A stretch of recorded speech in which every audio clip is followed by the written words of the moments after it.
नमस्कार दोस्तों, मेरा नाम है अजय प्रजापति। स्वागत है हमारे YouTube channel Ajay Prajapati electrical classes में। हम लेके आए हैं आपके लिए मध्य प्रदेश में होने वाली लाइनमैन भर्ती के लिए निःशुल्क YouTube पर कोर्सेज। तो उसका हम 4th चैप्टर पढ़ रहे हैं, चालक, जिसे हम बोलते हैं कंडक्टर। कंडक्टर होता क्या है ये समझेंगे। और अभी तक हमने आपको जो 3 वीडियो पढ़ा चुके हैं यूट्यूब पे, आपने यदि नहीं देखी तो उसको जाकर आप क्लासेस को देखिए, बहुत अच्छा लगेगा। आपको समझ में आएगा कि किस प्रकार से आवेश होता है, इलेक्ट्रिसिटी क्या होती है, किस प्रकार से उसका इनोवेशन हुआ। और अभी तक आपने हमारे चैनल को सब्सक्राइब नहीं किया तो सबसे पहले सब्सक्राइब कर लीजिए। तो सबसे पहले हम पढ़ते हैं संयोजी इलेक्ट्रॉन, जिसे बोलते हैं वैलेंसी इलेक्ट्रॉन। चालक को समझने के लिए कुछ टर्म्स है, उसको समझना पड़ेगा आपको बेटा। सबसे पहले होता है संयोजी इलेक्ट्रॉन, मुक्त इलेक्ट्रॉन। तो हम आपको बताते होते क्या है। तो सबसे पहले है संयोजी इलेक्ट्रॉन, जिसे हम इंग्लिश में बोलते हैं वैलेंस इलेक्ट्रॉन। अब ये होता क्या है, तो कोई भी एक एटम होता है, उस एटम या परमाणु के बाहरी कक्षा में मौजूद इलेक्ट्रॉन की संख्या को संयोजी इलेक्ट्रॉन कहते हैं। यदि कोई एटम है या परमाणु, उसके बाहरी वाली कक्षा में कितने इलेक्ट्रॉन बचे हैं, जैसे मान लीजिए सोडियम है, सोडियम का एटॉमिक नंबर कितना होता है 11, एटॉमिक नंबर है 11। तो पहले घर में 2 इलेक्ट्रॉन रहेंगे, दूसरे में 8 रहेंगे और तीसरे में 1। समझने के लिए समझ लीजिए, अभी मैं आपको इलेक्ट्रॉन का जो वितरण होगा वो बताऊंगा नेक्स्ट स्लाइड पे। तो यहाँ पर जो 1 है वो हमारा क्या है, भारी इलेक्ट्रॉन है। तो उसी को हम क्या बोलते हैं, संयोजी इलेक्ट्रॉन या वैलेंसी इलेक्ट्रॉन। अगला होता है हमारा मुक्त इलेक्ट्रॉन। क्या होता है, जिसे बोलते हैं फ्री इलेक्ट्रॉन। तो वे इलेक्ट्रॉन जो परमाणु में किसी भी कक्षा में नहीं होते बल्कि स्वतंत्र रहते हैं, उसे हम मुक्त इलेक्ट्रॉन कहते हैं। ये इलेक्ट्रॉन कभी भी परमाणु में नहीं होते, ये परमाणु के क्या होते हैं, बाहर होते हैं, बिल्कुल स्वतंत्र होते हैं। जो इसी को हम क्या कहते हैं, मुक्त इलेक्ट्रॉन। और किसी भी पदार्थ में विद्युत धारा का प्रवाह हमेशा मुक्त इलेक्ट्रॉन के कारण होता है। यदि फ्री इलेक्ट्रॉन है तो ही किसी कंडक्टर में करंट फ्लो होगा। यदि मुक्त इलेक्ट्रॉन नहीं है, फ्री इलेक्ट्रॉन नहीं है, तो करंट फ्लो नहीं होगा। आपको ध्यान रखना ये वर्ड है कि यदि किसी कंडक्टर या किसी चालक में, किसी तार में यदि करंट बह रहा है तो उसके अंदर ज्यादा क्या है, मुक्त इलेक्ट्रॉन, फ्री इलेक्ट्रॉन है। जिस धातु में मुक्त इलेक्ट्रॉन की संख्या जितनी ज्यादा रहती है उतनी ही वह धातु अच्छी सुचालक होती है, जिसे हम बोलते हैं गुड कंडक्टर। यानी जितना मेटल में फ्री इलेक्ट्रॉन होंगे उतना ही वो अच्छी कंडक्टर होगी। और जिस पदार्थ में मुक्त इलेक्ट्रॉन नहीं होते हैं वो क्या कहलाता है, हमारा इंसुलेटर, कुचालक या अचालक कहलाता है। तो आपको समझ में आया होगा कि किस प्रकार से हमारे मुक्त इलेक्ट्रॉन काम करते हैं। तो अगला हम पढ़ते हैं टॉपिक है इलेक्ट्रॉन का वितरण। जो संयोजी इलेक्ट्रॉन आपने समझा था कि आखिरी कक्षा में जो इलेक्ट्रॉन बच जाते हैं उन्हें हम संयोजी इलेक्ट्रॉन कहते हैं। तो उसके लिए हमको पढ़ना पड़ेगा इलेक्ट्रॉन का वितरण। अब इलेक्ट्रॉन को कैसे बांटा गया, तो इलेक्ट्रॉन को कैसा बांटा गया मैं आपको बता देता हूं। तो किसी भी परमाणु में इलेक्ट्रॉन के वितरण को इलेक्ट्रॉनिक विन्यास कहते हैं। यदि किसी एटम में जो इलेक्ट्रॉन को हम बांट रहे हैं उसके लिए एक टर्म यूज करेंगे, एक नाम दिया गया है जिसे बोलते हैं इलेक्ट्रॉनिक विन्यास, और इंग्लिश में बोलते हैं इलेक्ट्रॉनिक कॉन्फिगरेशन। इसका जो सूत्र होता है वो 2n² होता है। ये बताता है कि किस कक्षा में, किस सेल में कितने इलेक्ट्रॉन उपस्थित होना चाहिए। इस सूत्र के अकॉर्डिंग ही आप पता कर सकते हैं। आपको ये ध्यान रखना पड़ेगा। एन क्या होती है, कक्षा संख्या। जैसे हमने यहाँ पे इलेक्ट्रॉन को वितरण, तो ये सेल है, कक्षा है। जैसे आप 9th में पढ़े होंगे, यदि आपने 9th नहीं पढ़ा होगा तो एक परमाणु मॉडल जो पढ़ा है तो उसमें होते हैं कुछ सेल होते हैं, जैसे K सेल होती है, L सेल होती है, M सेल होती है, N सेल होती है। तो ये बताती है कि एक परमाणु को एक कक्षा में, एक घर में कितने इलेक्ट्रॉन रह सकते हैं। तो K में कितने रहते हैं, 1।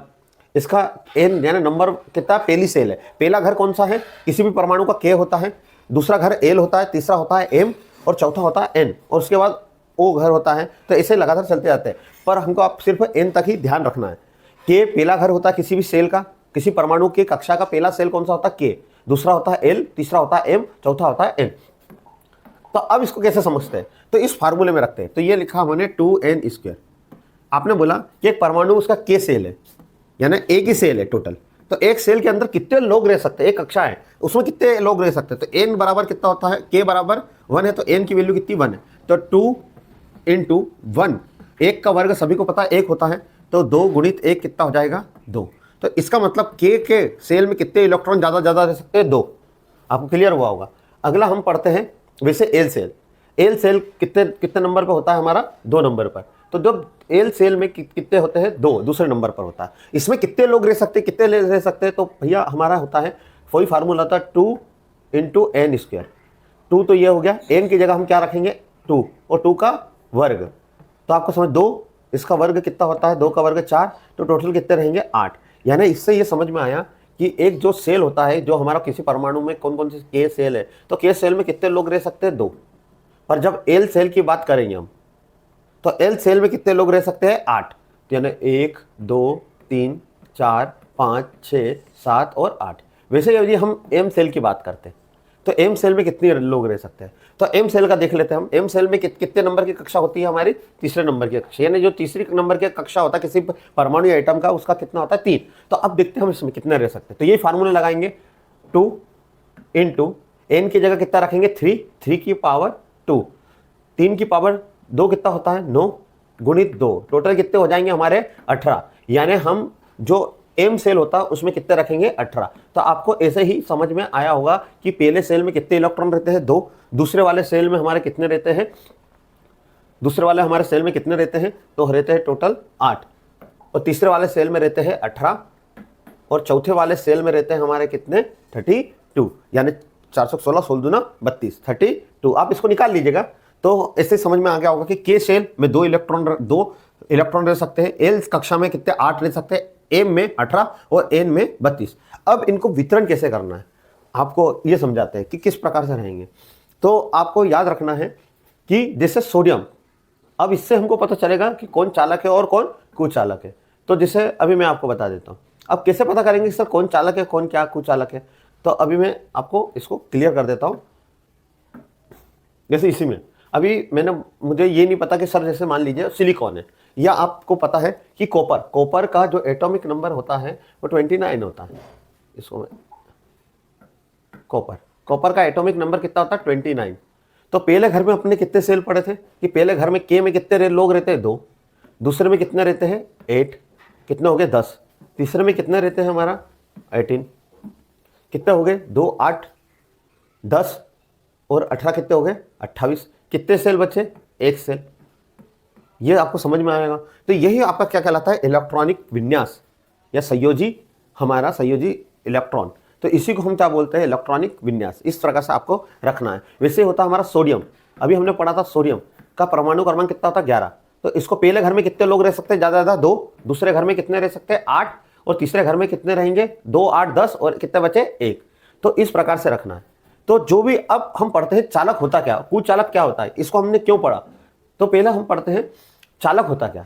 अब इलेक्ट्रॉन का वितरण में आपको समझ, किसी भी अंतिम कक्षा में बचे हुए मुक्त इलेक्ट्रॉन की संख्या ही पदार्थ की प्रकृति निर्धारित करता है। यानी आपको यह पता कौन करेगा कि भाई कौन चालक है कौन कुचालक है कौन अर्धचालक है, यानी कंडक्टर कौन है, इंसुलेटर कौन है और सेमीकंडक्टर कौन है। तो जितने भी इलेक्ट्रॉन है, जितना भी परमाणु, उसका जो कॉन्फ़िगरेशन है, इलेक्ट्रॉनिक वितरण है, उसके आखिरी कक्षा में कितने इलेक्ट्रॉन बचे, उसी को हम कहते हैं इलेक्ट्रॉन का वितरण करना। उससे ही पता चलेगा चालक कुचालक और अर्धचालक कौन है। तो सबसे पहले हम बोलते हैं सिलिकॉन। तो सिलिकॉन का एटॉमिक नंबर होता है 14, जिसको हम बोलते हैं 14। अब इसको किस प्रकार से, तो पहले घर में सभी को पता है कितना आएगा 2, दूसरे घर में ज्यादा कितने रह सकते हैं 8, 2 और 8 कितने हो गए 10, कितने बच्चे 4, आखिरी में कितने हुए 4। तो जो 4 इलेक्ट्रॉन है वो क्या है मुक्त इलेक्ट्रॉन। समझ में आएगा मुक्त इलेक्ट्रॉन क्या होता है। तो मुक्त इलेक्ट्रॉन कितने हैं 4, ये स्वतंत्र है। अब हम चालक का पता करते हैं। चालक कंडक्टर बोलते हैं किसको, तो याद रखिएगा कंडक्टर वो होते हैं जिनके अंतिम कक्षा में मुक्त इलेक्ट्रॉन की संख्या या तो 1 बचती है, 2 बचती है, 3 5 6 7।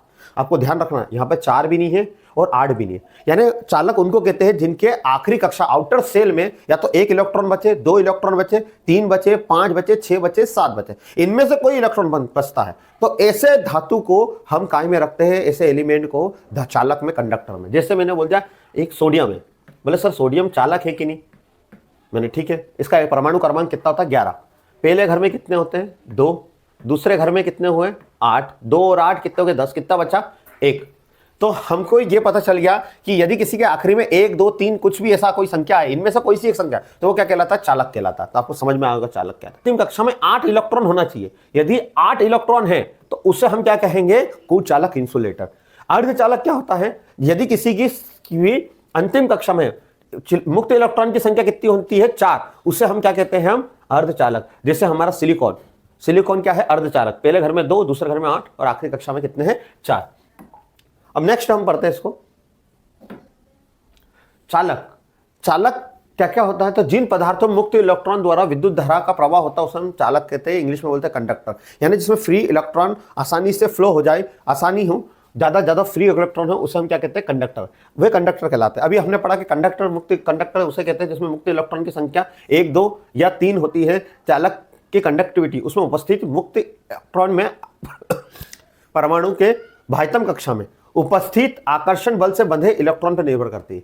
यानी जितने भी इलेक्ट्रॉन हैं उसमें कितने मुक्त इलेक्ट्रॉन है, उसमें कितना अट्रैक्शन फोर्स लगा, उस पर डिपेंड करता है कंडक्टर। अधिकांश धातुएं अच्छी चालक होती है, यानी अधिकतर आप धातु को, जितनी भी धातुएं हैं वो कहीं ना कहीं कंडक्टर होती है, कुछ धातुओं को छोड़कर।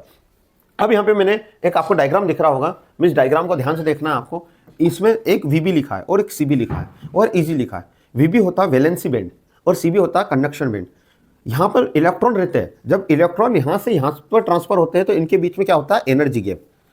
तो याद रखिए जो चालक, जो कंडक्टर होते हैं उनके बीच एनर्जी गैप 0 होता है। ये आपको याद रखना, बहुत बार एग्जाम, गवर्नमेंट एग्जाम में आया है कि चालक के बीच एनर्जी गैप कितना होता है। तो दो एक कंडक्शन और वैलेंसी बैंड, जिसको बोलते हैं हिंदी में संयोजी बंध और चालक बंध के बीच जो गैप होती है, ऊर्जा अंतराल यानी होता है, वो क्या होता है, 0 होता है। यानी वो आसानी से इलेक्ट्रॉन यहां से यहां पहुंच जाते हैं।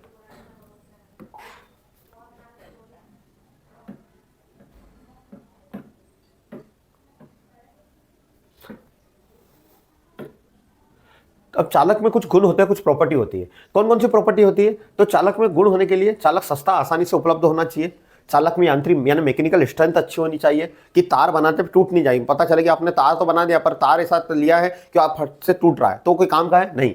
अब चालक में एक बेहतरीन गुण होना चाहिए, ये गुण होता ही होता है, तार में डक्टिलिटी होना। डक्टिलिटी का मतलब होता है तन्यता, हिंदी में बोलते हैं, यानी किसी भी तार को हम पतला से पतला बना सके, उस गुण को हम कहते हैं डक्टिलिटी। याद रखना, सोने की डक्टिलिटी सबसे ज्यादा होती है। जो गोल्ड होता है, यदि आपने गोल्ड 1 ग्राम है तो उससे आप 2 किलोमीटर तक वायर खींच सकते हैं, पतला से पतला। यानी इतनी, जब 1 ग्राम वायर को आपने खींचने लगे तो 2 किलोमीटर पे जाके वो टूटेगा, इतना पतला वायर बन सकता है उससे। तो इसी गुण को हम बोलते हैं डक्टिलिटी। हम इसी का यूज करके मोटर वाइंडिंग के जो वायर होते हैं पतले से पतले बनाते हैं, वो इसी प्रॉपर्टी का यूज करके बनाते हैं। अगला होता है मेलेबल यानी आघातवर्धनी। जब ऐसा गुण होना चाहिए किसी चालक में, किसी कंडक्टर में, कि हम उससे पीटे तो उससे क्या बना सकते, चादरें या पत्तियां, जैसे हम बोलते हैं ना, जैसे ट्रांसफार्मर की पत्तियां जो होती है वो, यानी ये गुण नहीं होता तो हम बना सकते थे क्या? नहीं। अगला, कोई भी चालक होता है उसमें का रेजिस्टेंस हमेशा लो होना चाहिए, यानी उसकी क्वालिटी ये होना चाहिए। नहीं तो हम रेजिस्टेंस ज्यादा होगा, करंट कम फ्लो हो रहा है, तो हमारे लिए तो वो चालक कोई काम का ही नहीं है। फिर अगला होता है हमारा चालकों के उपयोग। ठीक है, चालकों के प्रकार और उसके उपयोग। जो चालक का सबसे पहले प्रकार होता है चांदी। अब चांदी होता है जिसको हम इंग्लिश में बोलते हैं सिल्वर। ये एक सफेद कलर की चमकीली रंग की तन्य आघातवर्धनी एवं कम विशिष्ट प्रतिरोध वाली धातु होती है, यानी व्हाइट कलर की होती है, आपको सभी को पता है। और इसमें तन्यता यानी मेलेबिलिटी, डक्टिलिटी खींचने वाला गुण, और आघातवर्धनी मेलेबल यानी मुड़ने वाला होता है। और इसका विशिष्ट प्रतिरोध सबसे कम होता है, यानी करंट को रोकने का गुण सबसे कम होता है। ये आपको यह याद रखना है कि जो चांदी की चालकता होती है, कंडक्टिविटी, वो 97 से 100% होती है। आपको यानी जैसे आप कोई सी इसरो की एग्जाम में ये क्वेश्चन आया था कि चांदी की जो सिल्वर होता है उसकी कंडक्टिविटी कितनी होती है, तो उसमें ऑप्शन दिया था 98%। तो 97 से 100% इसकी कंडक्टिविटी होती है। इसका मतलब यह है, यदि आपने 100 एम्पियर करंट दिया तो आपको 97 आउटपुट में मिलेगा, यानी लॉस आपका 2 से 3% ही होगा। फिर है चांदी का मेल्टिंग पॉइंट। जो चांदी है, यदि चांदी कितने डिग्री पे पिघल जाएगा, तो 961 डिग्री पे ये क्या हो जाता है, पिघल जाता है। चांदी की रेजिस्टिविटी, प्रतिरोधकता सबसे कम होती है। कितनी होती है ये आपको ध्यान रखना, 1.6 10⁸8। ये -8 लिखा है, आपको ध्यान रखना, ओम मीटर। तो ये आपको नोट कर लेना है। ये सारी चीजें एग्जाम में के दृष्टि से बहुत इंपॉर्टेंट होती है कि इसकी कंडक्टिविटी क्या होती है, चांदी का मेल्टिंग पॉइंट क्या होता है, इसकी प्रतिरोधकता क्या होती है। ये 1.6 × 10⁻⁸ ओम मीटर। चांदी विद्युत की सबसे अच्छी चालक होती है, पर ये महंगी होने के कारण हम इसका वायरिंग इनमें यूज नहीं करते। फिर यूज कहाँ करते हैं सर? तो इसका यूज करते हैं रिले के कॉन्टैक्टर, सर्किट ब्रेकर और स्टार्टर। जो कॉन्टैक्टर होते हैं उनमें यूज करी जाती है कि नॉर्मल की अच्छा कनेक्टिविटी मिले उसको, कि जब वो आप देखा होगा स्टार्टर में जो प्लंजर होता है, हम कहते हैं होल्डिंग कॉइल, वहां पर ये लगे रहते हैं। इतने भी नहीं, इतना महंगा भी नहीं लगा रहता। अगला मेटल होता है हमारा कॉपर। कॉपर क्या होता है? तो कॉपर एक ये लाल रंग का एक तन्य और आघातवर्धनी और कम विशिष्ट प्रतिरोध वाली धातु होती है। चांदी के बाद धातु तांबा, जो विद्युत का सबसे अच्छा चालक होता है। यानी हम कह सकते हैं सॉरी, कि जो सिल्वर होता है, सिल्वर के बाद जो सबसे अच्छा कंडक्टर होता है वो कॉपर होता है। तो कॉपर का एक विशिष्ट प्रतिरोधक कितना होता है, 1.7 × 10⁻⁸ ओम मीटर होता है। तांबे का जो गलनांक होता है, मेल्टिंग पॉइंट 1085 डिग्री सेल्सियस होता है। आपको चांदी की जो चालकता होती है वो 98% होती है, वैसे ही तांबे की भी चालकता कंडक्टिविटी होती है, तो उसको आपको ध्यान रखना है। जो तांबा होता है, तांबे की जो कंडक्टिविटी होती है, चालकता होती है, वो कितने परसेंट होती है? 90% होती है। कितने परसेंट होती है? 90%। यानी आपने इसमें 100 एम्पियर करंट दिया तो आपको कितना आउटपुट मिलेगा? 90% मिलेगा। तो इसका जो मेल्टिंग पॉइंट होता है 1085 होता है। टेम्परेचर कोफिशिएंट यानी इसका तापमान गुणांक कितना होता है? 0.00428 होता है।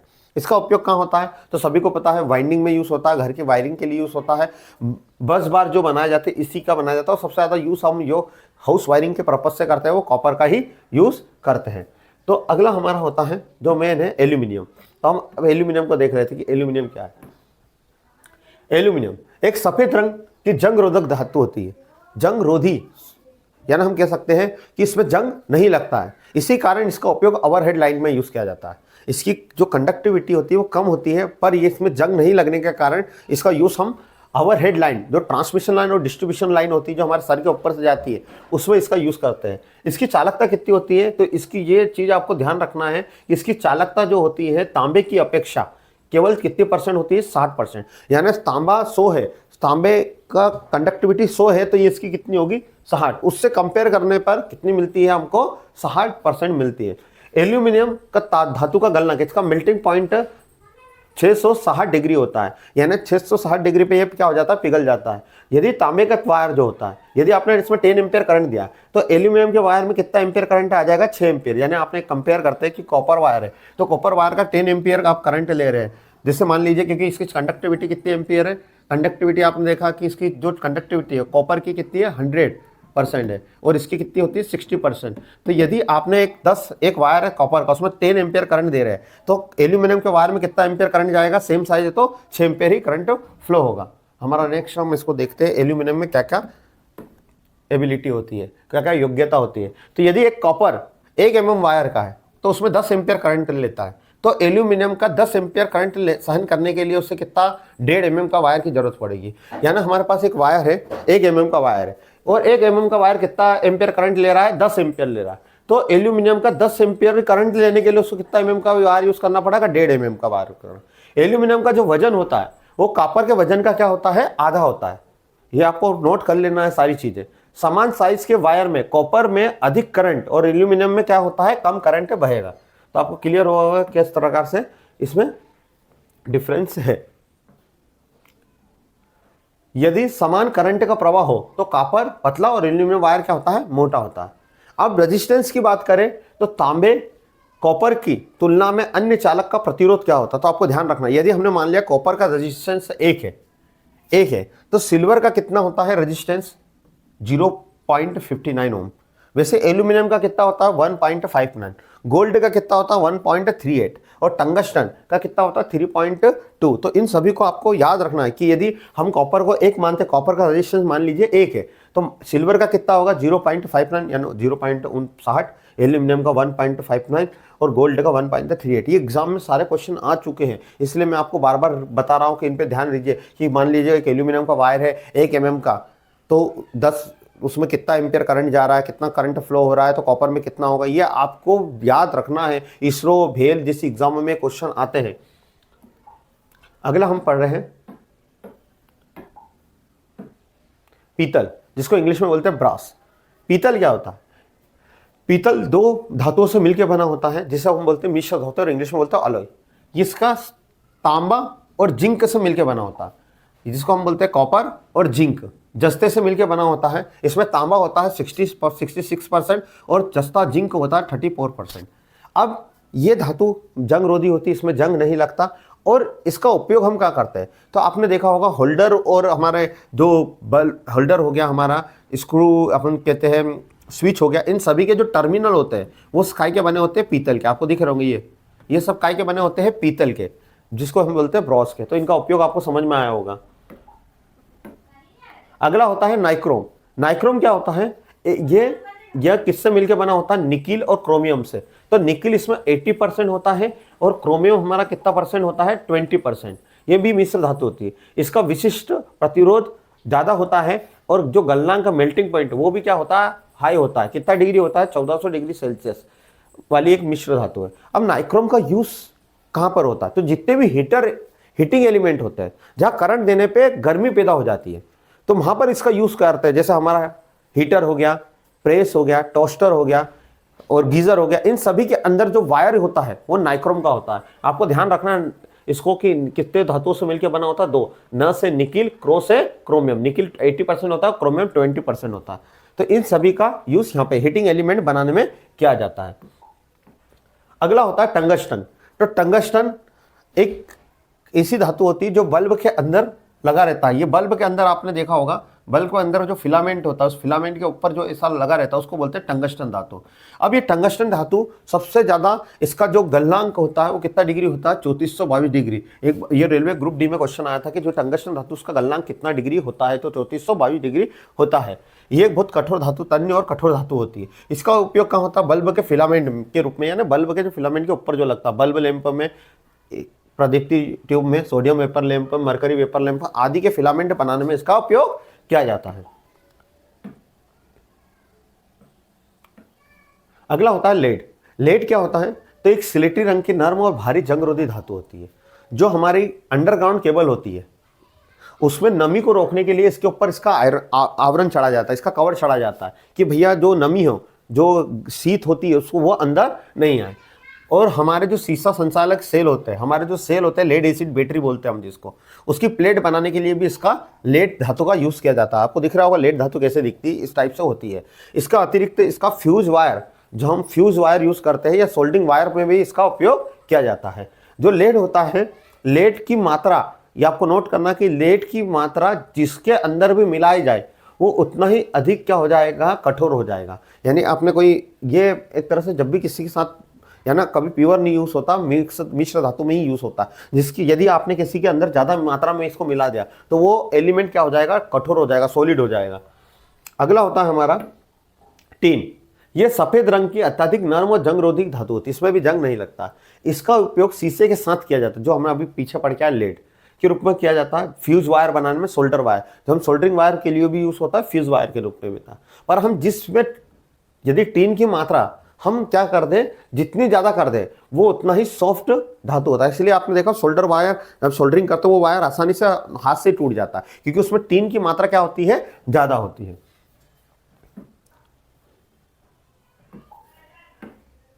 अगला होता है मैग्नीन। इसको सबसे ध्यान रखना, इंपॉर्टेंट मेटल में आता है मैग्नीन। मैग्नीन 3 मिश्र धातु से मिलकर बना होता है, नाम में क्लियर है आपको। पहला तो याद रखना तांबा, कॉपर, इसमें 84% तांबा होता है, मैग्नीज होता है 12% और 4% निकिल होता है। तो ये एक मिश्र धातु होती है जो 3 धातुओं से मिलकर बनी होती है। अब इसका उपयोग कहाँ करते हैं, इसका उपयोग रेजिस्टेंस बनाने में करते हैं। रेजिस्टेंस में इसलिए करते हैं क्योंकि इसका जो तापमान गुणांक है वो 0.000025 प्रति डिग्री सेल्सियस होता है, यानी ना के बराबर होता है। यानी तापमान बदलने पे इसको कोई फर्क नहीं पड़ेगा, यदि गर्मी है, ठंड है, तो इसको कोई फर्क नहीं पड़ेगा कि करंट कम फ्लो करेगा, ज्यादा फ्लो करेगा। तो इसलिए इस धातु का रेजिस्टेंस बनाने में सबसे ज्यादा उपयोग किया जाता है। ये एग्जाम में आता है ये क्वेश्चन कि कौन से धातुओं का रेजिस्टेंस बनाने में उपयोग किया जाता है। मैग्नीज क्यों यूज किया जाता है, क्योंकि इसका तापमान गुणांक सबसे कम, ना के बराबर होता है। अगला होता है हमारा यूरेका। यूरेका क्या होती है, ये भी मिश्र धातु होती है जो 40% निकिल और 60% तांबे से मिलकर बनी होती है। ये भी एक तन्य और उच्च विशिष्ट प्रतिरोध वाली धातु होती है। इसमें ये कम ऊष्मा पैदा करने वाले प्रतिरोध होता है, जिसका उपयोग रेगुलेटर, आपको याद रखना है, जो यूरेका होता है उसका उपयोग रेगुलेटर में बनाने में किया जाता है।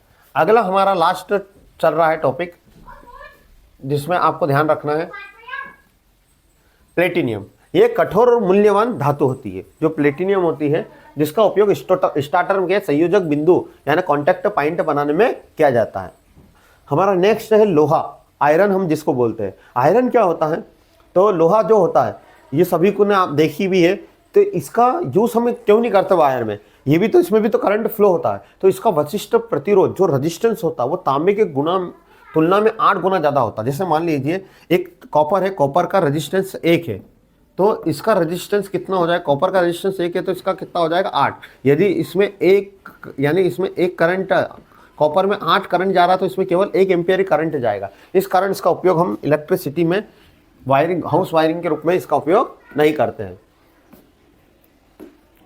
निकिल अब निकिल क्या होता है, एक सफेद रंग वाली एक जंग रोग धातु होती है जिसका उपयोग निकिल आयरन संचालन सेलों में या निकिल आयरन बैटरी में की प्लेट बनाने में किया जाता है। और जंग अधिकतर वस्तुओं में जंग से बचाने के लिए उन पर लेयर चढ़ाई जाती है कि निकिल की लेयर चढ़ाती है जिससे बहुत सारे धातुओं में जंग नहीं लगता है। यह आपको ध्यान रखना है। अगला होता है जिंक। यह भी एक स्लेटी रंग की उच्च गलनांक वाली धातु होती है।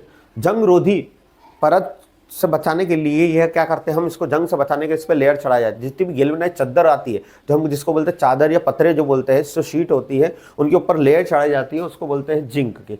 याद रखिएगा, लोहे के ऊपर जो भी परत चढ़ती है वो उस प्रोसेस को पूरी को एक नाम दिया जाता है गैल्वेनाइजीकरण या गैल्वेनीकरण या गैल्वेनाइजेशन। आपको हमारी वीडियो पसंद आई हो तो वीडियो को लाइक कर दीजिए और चैनल को सब्सक्राइब कर दीजिए। दोस्तों, हमारे को बहुत इस वीडियो को बनाने में बहुत मेहनत लगती है, हम पीपीटी बनाना पड़ती है और ये सारी चीज़ें, तो आप हमारे चैनल को सपोर्ट करिए और इसको सब्सक्राइब कर लीजिए और ज़्यादा शेयर करिए। Thanks for watching.